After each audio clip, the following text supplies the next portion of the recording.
You think you know the man lying next to you every night. I thought so too. I thought Marcus was solid ground. But for 6 months, I'd felt the tremors, the late nights at the office, the phone suddenly guarded like Fort Knox, the scent of a woman who wasn't me. He thought I was stupid. He thought I was blind. So when he said he had that tech conference in Boston, I checked his laptop.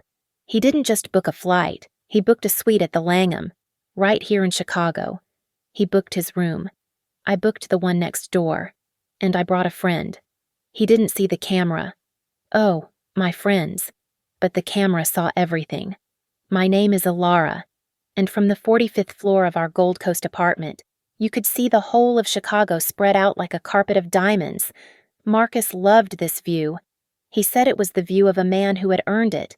We were the perfect couple, the ones people watched at fundraisers. He, the charismatic finance guy building his own empire. Me, the lead developer on the cusp of a breakthrough at Innovatech. We had the life, the apartment, the future. But perfection is a fragile thing. For 6 months, I had felt that perfect surface begin to crack, like a sheet of ice thinning under a winter sun. It was nothing I could prove, just 1,000 tiny, sharp-edged details.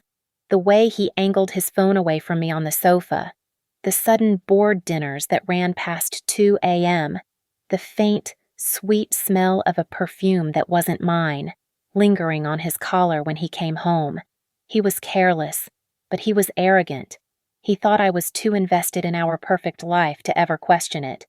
This morning, the lie was specific. The Innovatech Solutions Conference in Boston, he'd said, zipping his leather garment bag. The irony was acidic. He was using my own company, my own project, as his cover. I have to present on the new FinTech Synergy. It's a huge opportunity. He kissed me, a dry brush of lips against my cheek. I'll be back Sunday night. Alara.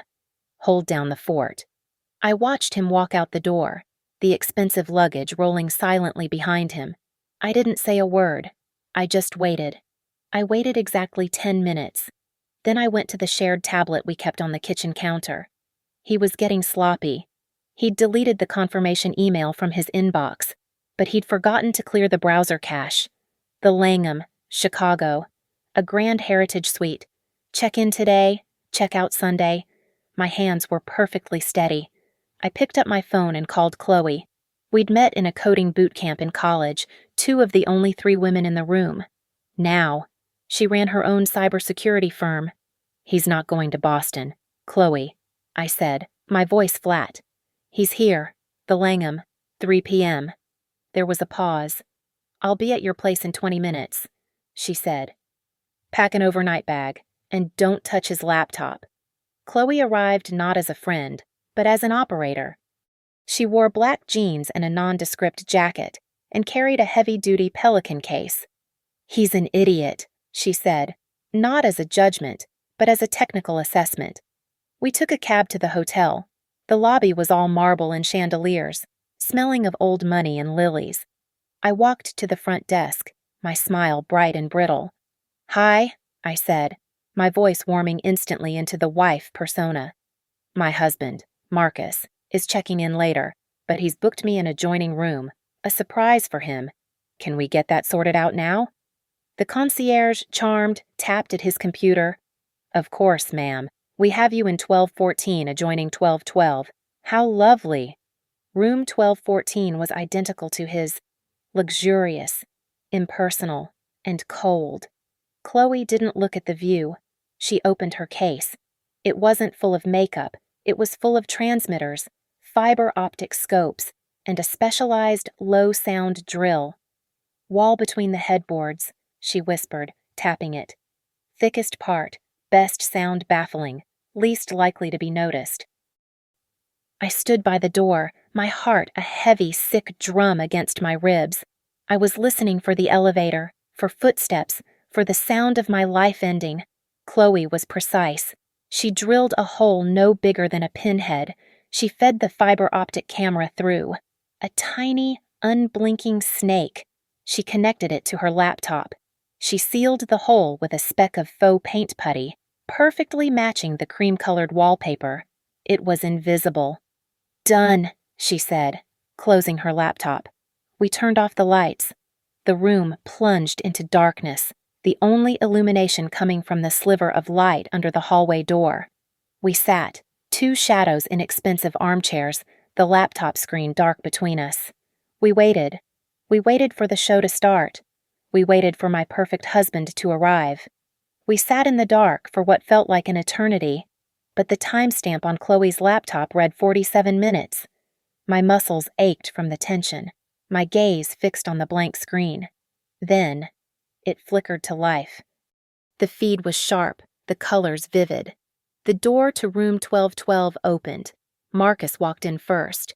He was already shrugging off his suit jacket, tossing it onto an armchair. He was laughing, his head tilted back in that familiar, charismatic way that always charmed a room. He was on his phone, the performance still in full swing. "Absolutely. The flight was fine, just walking into the hotel room now, ready to collapse."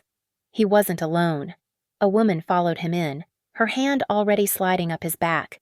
She was tall, with a cascade of copper-colored hair, wearing a white silk blouse that looked like it cost more than my first car. She moved with a liquid confidence. I knew her. Serafina, a Chicago lifestyle architect, one of those influencers whose entire brand was built on curated perfection. I'd met her at least 3 times at charity functions Marcus had dragged me to. My breath caught, but it wasn't a sob. It was a sharp, angry intake of air. Chloe muted the laptop speaker, her eyes on me. I just nodded. She turned the volume up, and the room filled with their voices, crisp and invasive. "A total bore, but she bought it," Marcus was saying, ending his call. "Was that her?" Serafina asked. Her voice was exactly as I remembered, smooth, bored, and coated in glass. "Who else?" Marcus sighed, a theatrical sound of a man deeply burdened by his brilliant, dutiful wife. "She thinks I'm in Boston until Sunday. She's probably triple-checking the thermostat settings as we speak." He laughed, a small, intimate sound. She joined him. They were laughing at me, at my competence, at the very things he used to praise as my strengths, my life, my routines, the foundation I provided for him, all reduced to a pathetic joke. The betrayal was visceral, a physical sickness twisting in my gut, but it went deeper. "Poor baby," Serafina murmured, wrapping her arms around his neck. "Oh, having to pretend you actually care about her boring little tech projects? Her boring tech job is what's funding this suite, sweetheart," Marcus replied, his hands sliding down to her waist. They kissed. It wasn't frantic or new. It was practiced, familiar, and possessive. This wasn't a spark. It was an established fire. She's so deep in that Project Chimera nonsense, she wouldn't notice if I sold the damn apartment out from under her. I didn't cry. The sadness that had haunted me for 6 months solidified, evaporating like water on a hot skillet, leaving behind something hard, cold, and razor-sharp. I felt my fingernails bite into the palms of my hands. Beside me in the darkness, Chloe gently placed her hand on my shoulder. It wasn't sympathy. It was solidarity. "We got him," she whispered, as if on cue. My phone, resting on my lap, vibrated. The screen lit up our dark corner, illuminating my face. A new message from Marcus, just landed exhausted, heading to the hotel. "Love you." I looked at the glowing lie in my hand, then at the laptop screen, where I could see him typing that very message just seconds before. Serafina already unbuttoning his shirt. The sheer, naked audacity of it. My fingers were perfectly steady as I typed back. "Sounds tiring. Honey, get some rest. Love you." I hit send. I watched him on the screen as his phone chimed. He glanced at it, a faint, dismissive smile touching his lips, before tossing it onto the nightstand. He didn't text back. He was already busy. They moved toward the bed, but Serafina paused, picking up his discarded jacket. "I still don't get it," she said, her tone shifting. "What about your mother? Does Diana really think Alara is a good fit? She's always so disgustingly supportive of her." I leaned forward, my blood running cold. Marcus let out a short, sharp laugh. Mom is playing the long game. She knows exactly what's best for the family." He pulled Serafina toward him. "She knows that right now. What's best is keeping Alara happy, focused, and finishing that project. Mom's the one who taught me how to handle her." A new, darker understanding settled over me. This wasn't a lapse in judgment. This wasn't a midlife crisis or a simple, sordid affair. This was a plan. It was calculated. And his mother, Diana, the woman who had welcomed me into the family, who had praised my ambition, wasn't just aware. She wasn't just condoning it. She was an active participant. Diana, my perfect mother-in-law, the woman who hosted immaculate brunches and chaired 3 different philanthropic boards, the woman who, unlike so many mothers of successful sons, had always championed my career. "It's wonderful what you're building at Innovatech, Alara," she'd say at family dinners, her voice like warm honey. "Marcus is so lucky to have a partner who is also a powerhouse." She was my ally, my confidant, the stable maternal figure I'd always admired. Marcus's words from the feed, "Mom is playing the long game," echoed in the dark. Silent hotel room, twisting that image into something grotesque. My mind flashed back to a lunch just 1 month ago. We were at RL, Diana's favorite spot, sunlight streaming through the windows. I had been picking at my lobster salad, the anxiety of the past few months sitting like a stone in my stomach. I'd finally confided in her, my voice low. "I'm worried about Marcus. Diana. He's working so much. He's distant. He was out until 3 a.m. twice last week."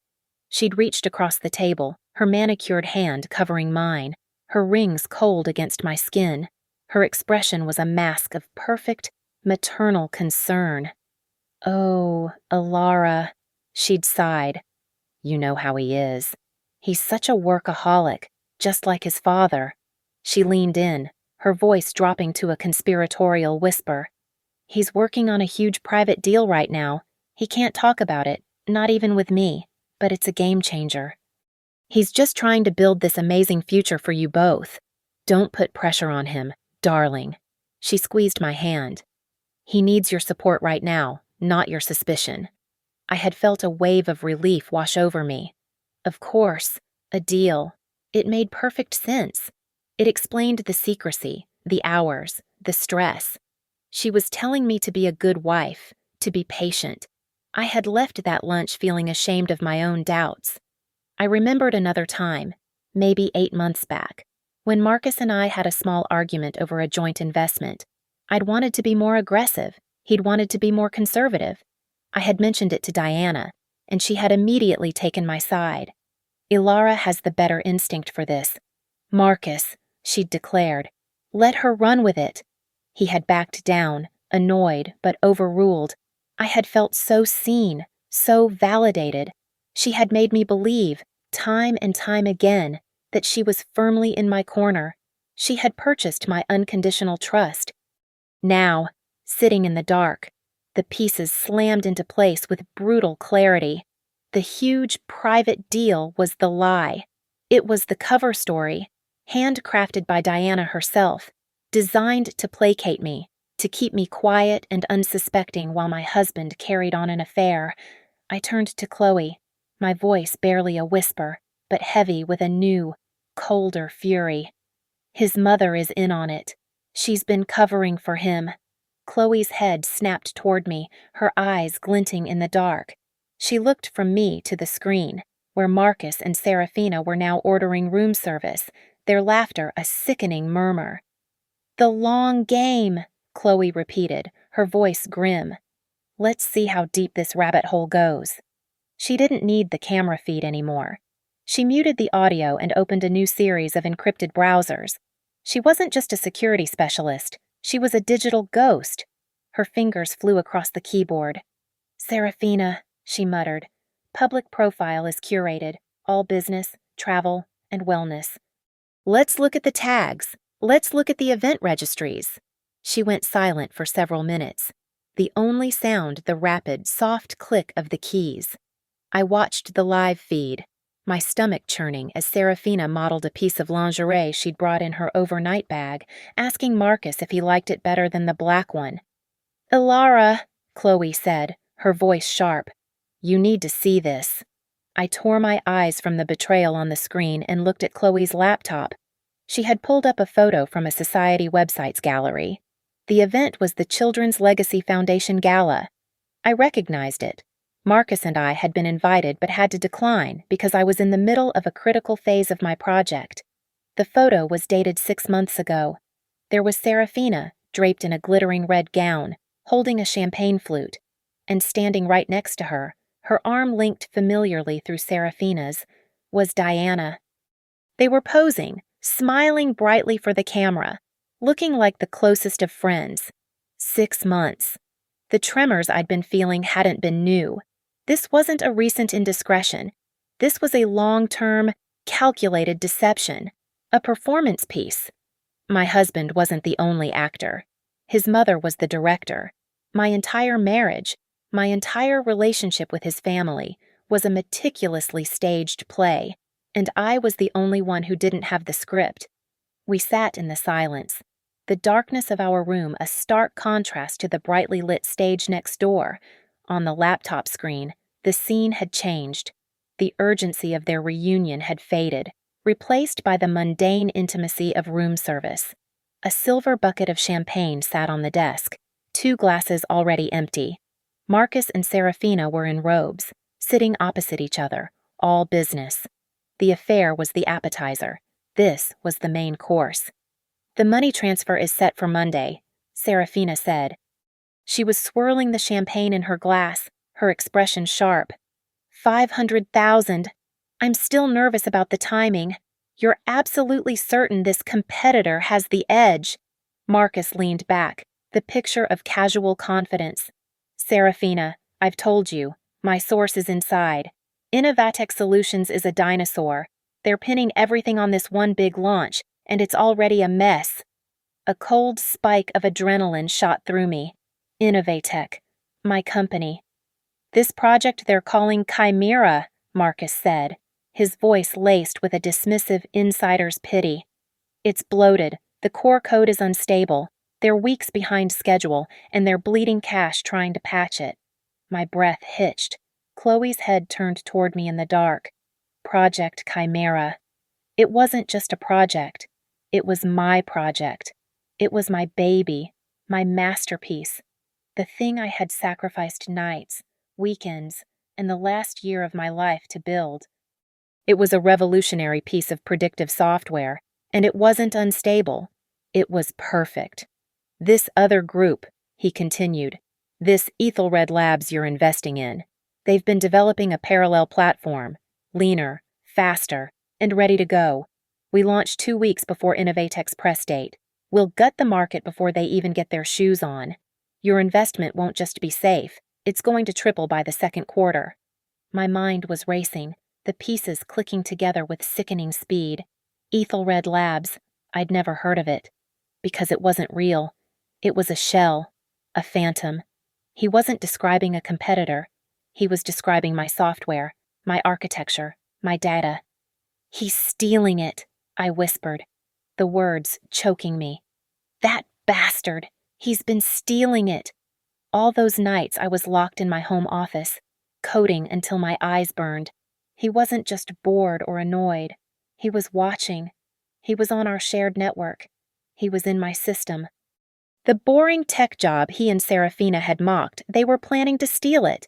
He was using my own genius, my own work, to fund his new life with her. He was feeding Serafina just enough information, just enough of my proprietary data, to make her believe she was investing in a rival, while he was really just conning her into financing the theft of my own IP. "Chloe," I said, my voice dropping, losing its tremor, hardening into steel. "My home workstation. He's been in it." She was already moving.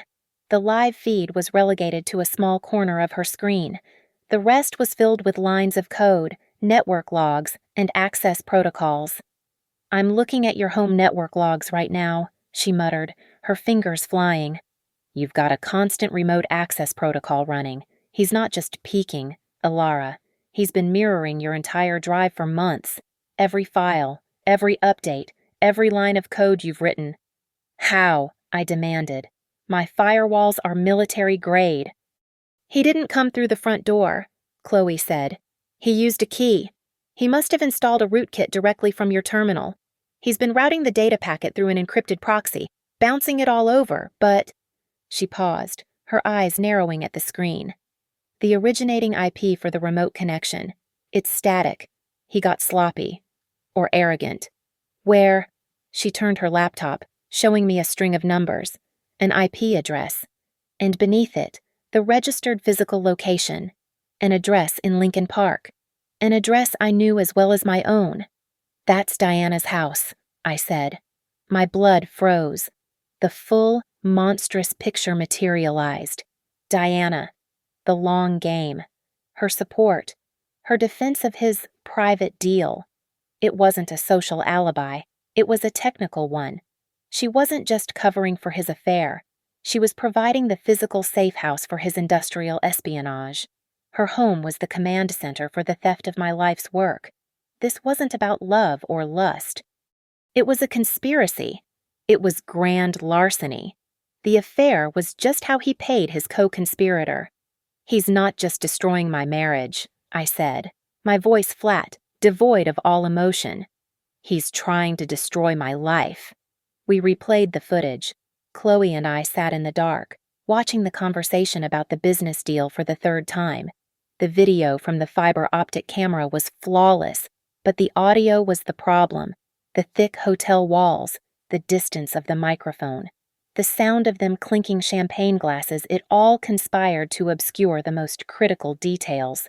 We could hear Innovatech and Project Chimera, but his specific admissions of theft, of using Diana's IP address, were lost in muffled static and ambient noise. "It's not enough," I said, my voice flat. The adrenaline was fading, replaced by a cold certainty. "A good lawyer, and he has the best, will paint this as a competitors' meeting. They'll say I'm a hysterical, jealous wife. I need it to be irrefutable. I need the theft of the data. I need him, in his own words, admitting to the crime." Chloe looked away from the screen, her expression analytical. "You're right. We have the motive and the affair, but the corporate espionage case is circumstantial." She looked back at the live feed, where Marcus and Serafina were now tangled in the bed sheets, their conversation long over. "He didn't see the first camera. He's arrogant. He's comfortable." She closed the video file and looked at me. "He certainly won't be looking for a second one." My gaze drifted to the corner of their room, to the luggage rack by the door. His leather briefcase was sitting there, the one he carried every day, the one that held his laptop, his hard drives, his entire digital life. "His briefcase," I said. "That's where the stolen data is. That's where he accesses my files." "That's our new target," Chloe agreed, already opening her Pelican case and pulling out a device the size of a cufflink. "But we need him out of the room." A plan formed, cold and complete, in my mind. I was done being the audience. It was time to produce. I picked up my cell phone. "I'll get him out," I said. I took one, steadying breath, then dialed his number. I thought of my mother, of everything I was about to lose, and let a tremor enter my voice. On the laptop screen, I watched him stir. He looked at the phone on the nightstand, his face twisting in annoyance at my name. He let it ring 3 times before grabbing it. "Alara," he answered, his voice thick with sleep but already performing. His Boston voice. "Hey, hun, what's wrong?" "Marcus," I said, my voice cracking, high with manufactured panic. "Oh my God, Marcus, I'm so sorry. I know you're busy, but I'm at O'Hare." I watched him sit up, his confusion genuine. "What O'Hare? Why, what's going on?" "It's my mom," I said. letting a small sob break my voice. She had an episode. Her heart. She's in the hospital in Seattle. I'm at the gate. I'm getting on the first flight I could find. There was a heavy pause. Oh, he said. It was a flat, empty sound. Not of concern. Of logistics. Jesus. Okay. Well, just keep me updated, I guess. I will, I rushed. But listen, I'm so frantic. I'm barely thinking straight, and I think... God, I'm so stupid. I think I left my personal keys on the kitchen counter, the ones with the fob for my car, and the key to my mom's safe deposit box. Ilara, he started, his voice hardening with impatience. I know. I cut him off. But I'm worried about them. I'm paranoid. Can you please just drive home and check for me? Just put them in my desk drawer. I won't be able to think straight until I know they're safe. I watched him on the screen. He squeezed the bridge of his nose, his eyes shut tight. He was trapped. He was the loving husband stuck in Boston. He couldn't refuse a small, frantic request from his wife who was rushing to her sick mother. Damn it, he muttered, so low I almost missed it. Then, into the phone. Yeah, of course. Ilara, don't you worry. You just focus on your mom. I'll drive over. I'll find them. I'll secure them. Okay, I'll handle it. Thank you, I whispered. I love you. I hung up. On the live feed, his mask of concern vanished. Christ, he hissed. He turned to Serafina, who was now awake and annoyed. That was Ilara. She's flying to Seattle. Her mother's sick. Whatever. I have to drive back to the apartment to find her stupid keys. He was already pulling on his pants, his movements angry and jerky. I'll be back in an hour. 75 minutes. Max. Don't go anywhere. He kissed her, a quick, hard press of his lips, grabbed his jacket, and left the room. The second the door clicked shut, Chloe was on her feet. That's our window, she said. She pulled a plastic card from her wallet, a hotel master key. Let's go. We have 90 seconds. Max. I was right behind her. The hallway was empty. The click of the lock on room 1212 opening was deafening in the silence. I stood guard at the door, my heart pounding, while Chloe moved like a surgeon. She didn't go near the bed. She went straight to the briefcase. She didn't open the main compartment. She unzipped the front accessory pocket, the one he tossed his pens and cables into. She planted the small, black device, attaching it to the inner lining with a pre-applied adhesive. The tiny pinhole lens was aimed directly at the side of his laptop, precisely where the USB ports and power adapter would be. Audio, video, and a motion sensor, she whispered. It'll ping my laptop the second he opens the bag. We were out. We were back in our room.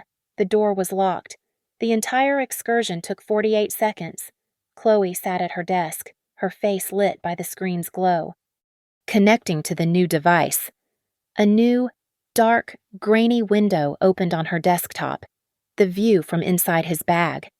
And we're in, she said, a grim smile on her face. The second trap is set. It was the longest 78 minutes of my life. I watched the wall clock in our dark room, the minute hand crawling, the live feed from the first camera. Room 1212 was silent, empty. Serafina was in the bathroom, the sound of the shower running. Then, the hotel room door burst open. Marcus stormed in, his face a mask of thunder. He had clearly hit traffic on the way back from our apartment. He ripped his jacket off, throwing it to the floor. He still had his phone pressed to his ear. Beside me, Chloe's laptop pinged. A new audio feed went live. It was the bug from the briefcase. The sound was so clear, so immediate.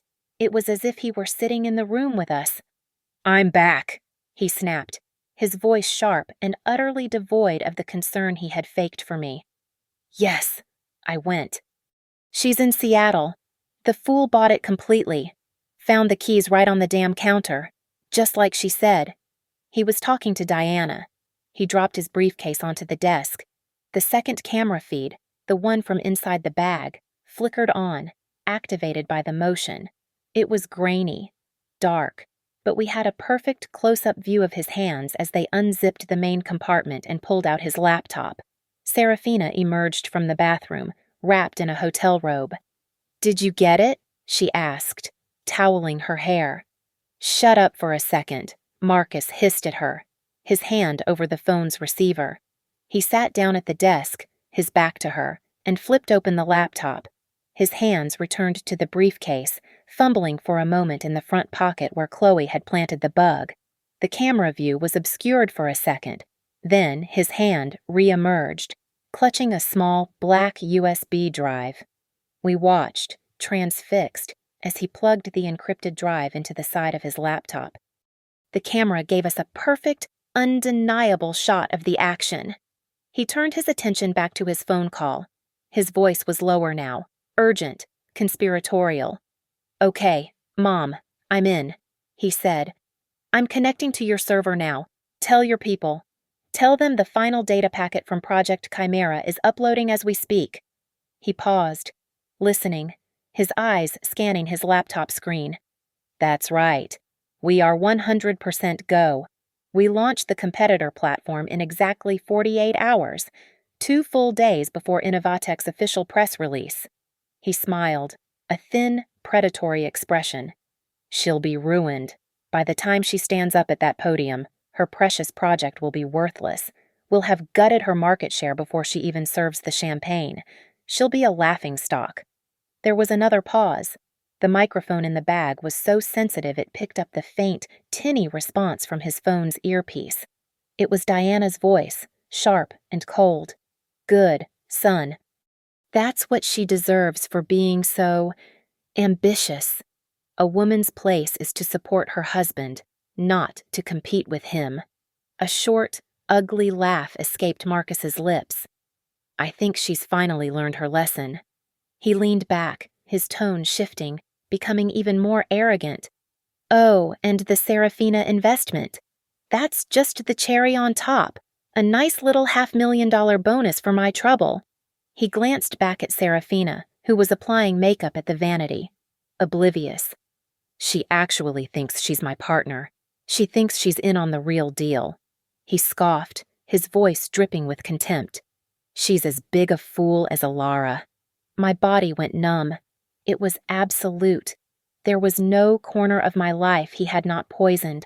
My love, my work, my family, even the woman he was cheating on me with all were just tools for his vanity and his greed.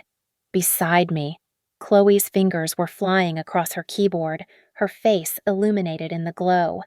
"I'm recording," she whispered, her voice a tight wire. "I'm capturing every second. Audio, video, screen grabs of the file transfer.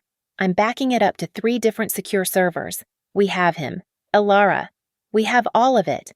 I just stared at the screen. My face felt like it had been carved from stone.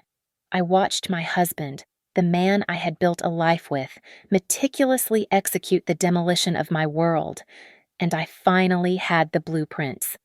Chloe stopped the recording. She methodically saved the final damning file and ejected the secure drive. "It's done," she said, her voice flat in the darkness. "He's done." On the original camera feed, Marcus had finished his upload and was now climbing back into bed with Serafina. His work was finished. Mine was just beginning. We moved without speaking, a practiced, silent team. We retrieved our fiber optic camera, the wall putty. We wiped every surface, gathered every wire. We were ghosts. Within 10 minutes, we were in the elevator. Just 2 women with an overnight bag and a heavy-duty Pelican case, checking out of the hotel lobby as if we'd just been there for a quiet girls' night. We stepped out into the cold Chicago air. In the cab, as the city lights blurred past us, Chloe finally looked at me, her expression all business. "Divorce lawyer, I know a good one. She'll crucify him." I stared out the window at the reflection of the woman I used to be. "No," I said. My voice was calm, a cold, smooth stone in my throat. "Not a divorce lawyer. Get me a criminal litigator, a shark." Chloe didn't drop me at my apartment. She took me to her office, a secure, windowless bunker in the West Loop that was shielded against every known form of electronic surveillance. She began the meticulous process of downloading, duplicating, and cataloging the mountain of evidence onto encrypted drives. "This is a clean room," she said. "Start your calls. The chain of custody is now perfect." I picked up my phone. My first call wasn't to the lawyer. It was to Robert Walsh, the CEO of Innovatech Solutions. He was a good man, an old-school engineer who had personally sponsored Project Chimera, who had believed in me when I was just a junior developer.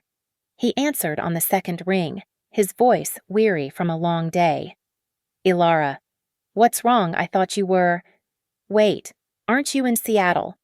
"Robert," I said, my voice perfectly steady. "I'm booking a flight back from Seattle right now. I'm at O'Hare." I had to maintain the illusion, just for a few more hours.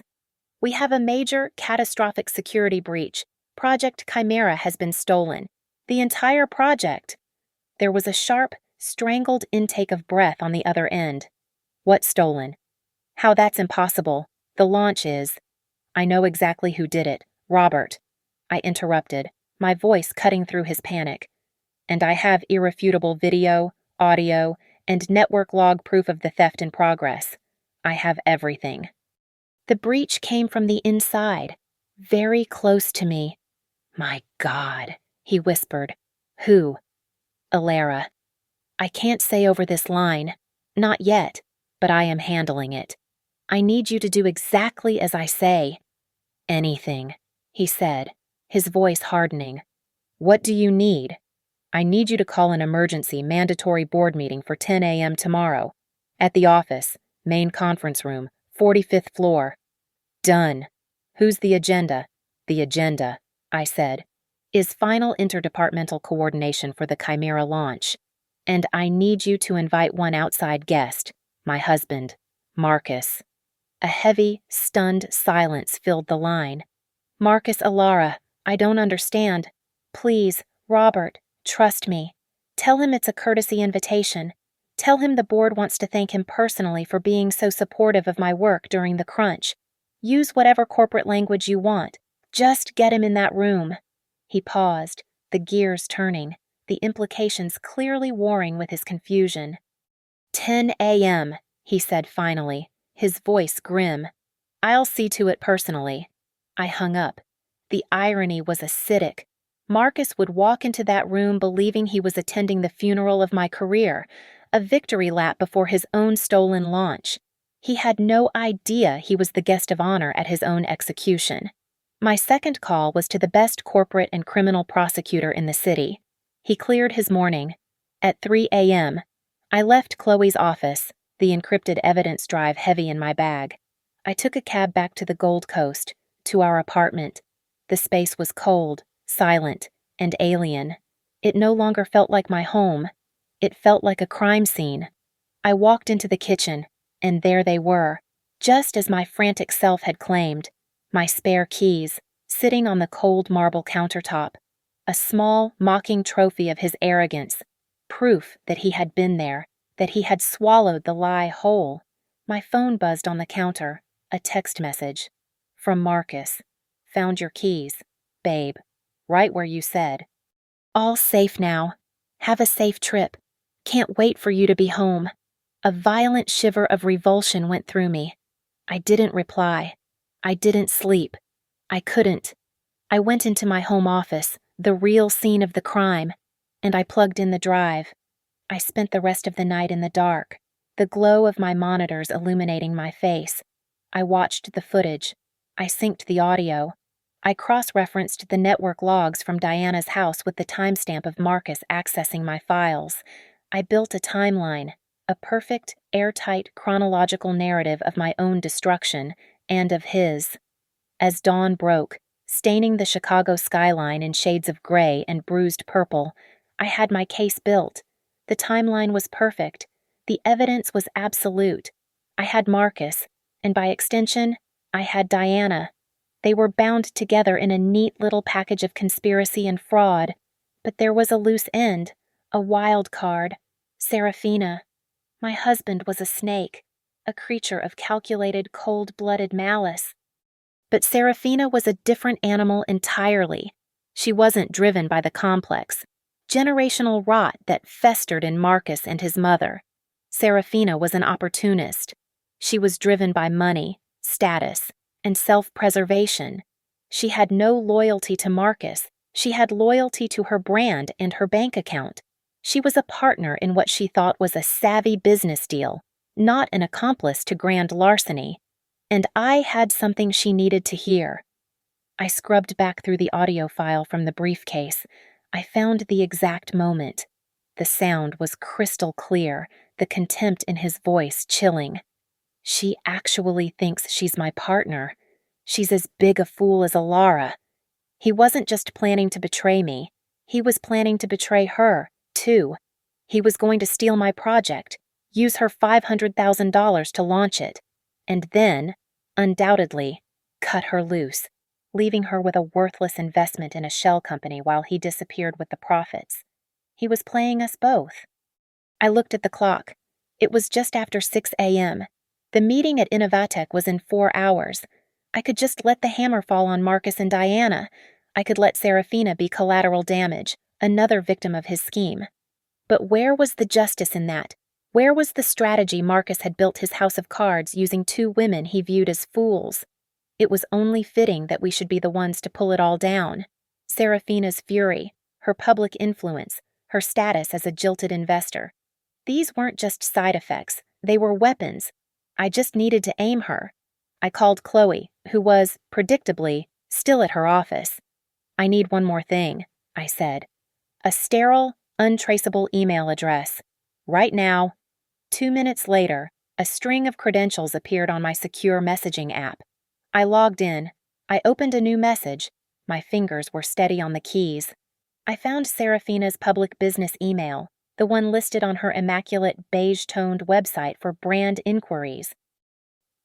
I attached a single file, a 30-second audio clip, edited to perfection. It began with Marcus boasting about the launch and ended with him calling her a fool. The subject line I typed was simple, direct, and designed to trigger her deepest insecurities. "Subject you're being played." 2. The body of the email was just as lean. I didn't posture. I didn't threaten. I just gave her the facts. He's not just cheating on his wife. He's stealing her work, the very project he's having you invest in. He's lying to you. The attached audio is from his hotel room, less than 12 hours ago, discussing your partnership. Innovatech Solutions. 10 a.m. tomorrow, the 45th floor. Be there if you want a chance to save your money. I hit send. I had no idea if she would show. She could delete it as spam. She could think it was a prank. She could be so arrogant in her position as the other woman that she would dismiss it as a pathetic attempt at revenge from a scorned wife. But I knew her type. I knew that the one thing an opportunist like Serafina couldn't ignore was the sound of her own humiliation, or the smell of $500,000 burning. She wouldn't be able to resist. The doubt, once planted, would be all-consuming. I had just armed the second bomb. I had lit the fuse and walked away. The pin was pulled. The chaos was now inevitable. The meeting at 10 a.m. was no longer just my forum for justice. It was now a convergence, a multi-car pileup I had orchestrated from the sidelines. I shut down my laptop. I walked to the shower. It was time to get dressed for work. The next morning, at 9:50 a.m., I was on the 45th floor of the Innovatech building. The main boardroom was a sterile cube of glass and brushed steel, overlooking Lake Michigan, which was a flat, unforgiving gray. The air was cold, the silence heavy. I sat at the long, polished mahogany table. To my left sat Robert Walsh, the CEO, his face carved from granite. To my right sat Mr. Kincaid, the criminal litigator I had hired, his posture relaxed but his eyes missing nothing. The rest of the board members, 6 men and women who controlled the future of the company, were seated, their faces a mixture of confusion and grim impatience. They had been told only that this was an emergency meeting regarding a catastrophic security threat to Project Chimera. I was a statue, I had showered, dressed in a sharp charcoal gray suit, and pulled my hair back into a tight, severe knot. I felt nothing, no fear, no sadness, just a cold, humming sense of purpose. At precisely 10 a.m., the glass doors to the boardroom hissed open. Marcus strode in, all confidence and charisma. He wore his favorite navy suit, a power blue tie, and a smile that had charmed rooms and investors for a decade. He was carrying his leather briefcase, the one containing the bug, swinging it lightly as he walked. He was on top of the world, walking into a room of his peers to accept their gratitude while silently picking their pockets. "Robert, gentlemen," he beamed. Then he saw me. His smile widened, transforming into a mask of loving concern. "Ilara, my God, honey, back from Seattle already. Is your mom okay? You should be at home." The entire room turned to look at me. I didn't move. I met his gaze, my own face blank, my voice cutting through the silent room, as cold and clear as the glass walls around us. "I never left, Marcus." His smile didn't vanish. It froze, a brittle, unnatural expression. The confidence in his eyes flickered, replaced by a sudden, sharp confusion. He looked from me to Robert, his brow furrowing. What is this?" Before Robert could answer, the glass doors hissed open again. It was Serafina. She didn't slink in. She stormed in, a hurricane in a $3,000 Balmain blazer and sunglasses still on her face. She looked like $1 million, and she was incandescent with a fury that was palpable. She wasn't a mistress. She was a predator who had just realized she was the prey. She ignored all of us, her eyes locking on the one person in the room who mattered. "Where's my money, you bastard?" she spat, her voice echoing in the pristine corporate silence. Marcus's face went from confused to chalk white in a single devastating second. The blood drained from his head so fast I thought he might faint. His eyes darted wildly, a cornered animal from Serafina's furious face, to my cold, impassive one, and finally to the stern, unblinking stares of the entire board of directors. He was trapped. He was exposed, and the walls were closing in.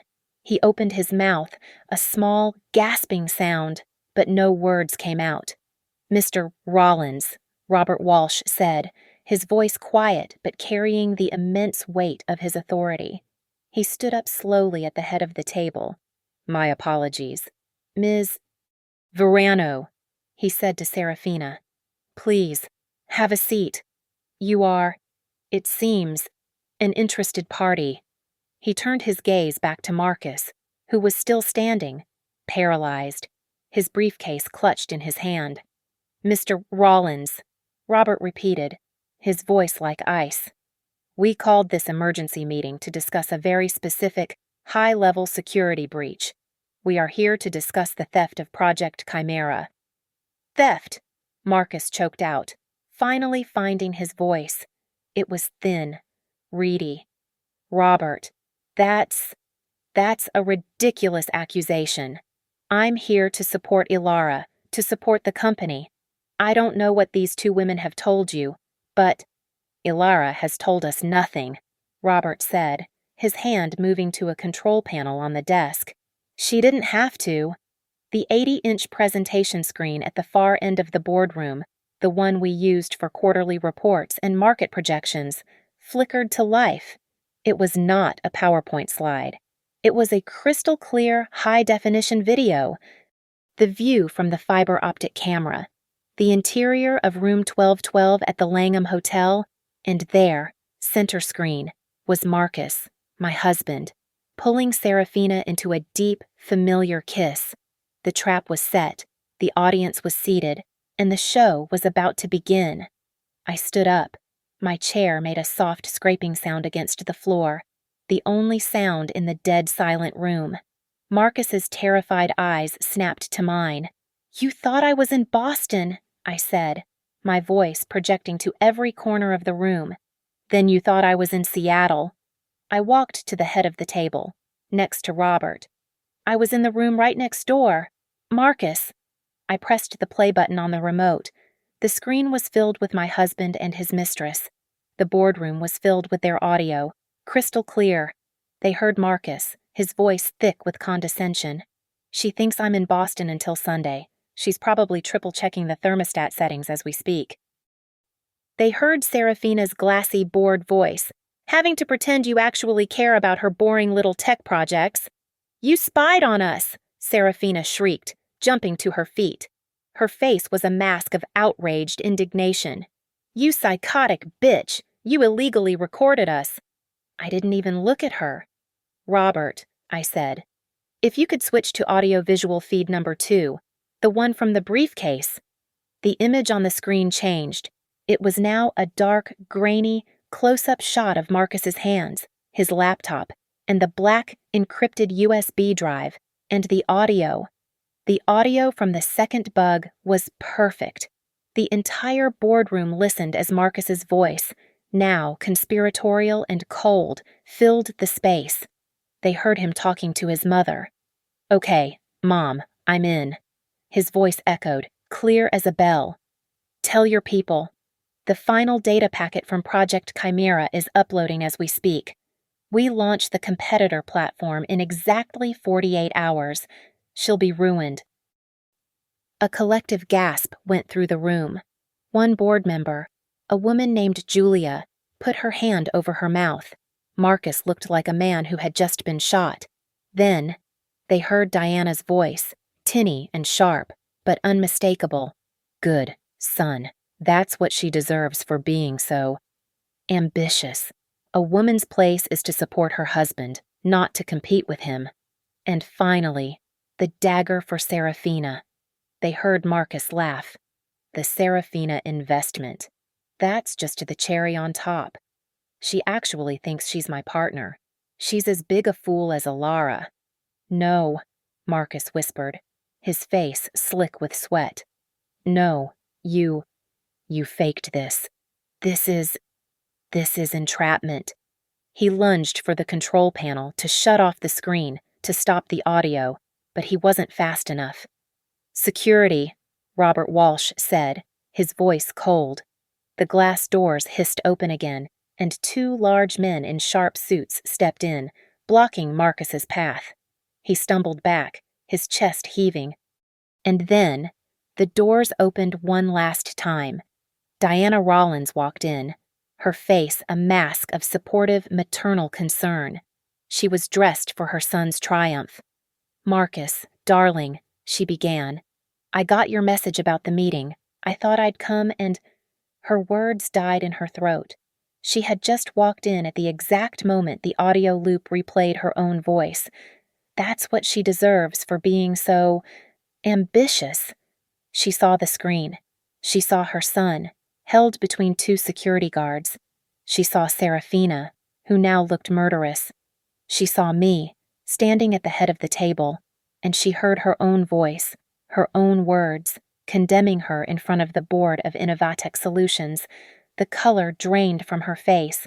Her perfectly constructed world, her long game, evaporated in a single devastating moment.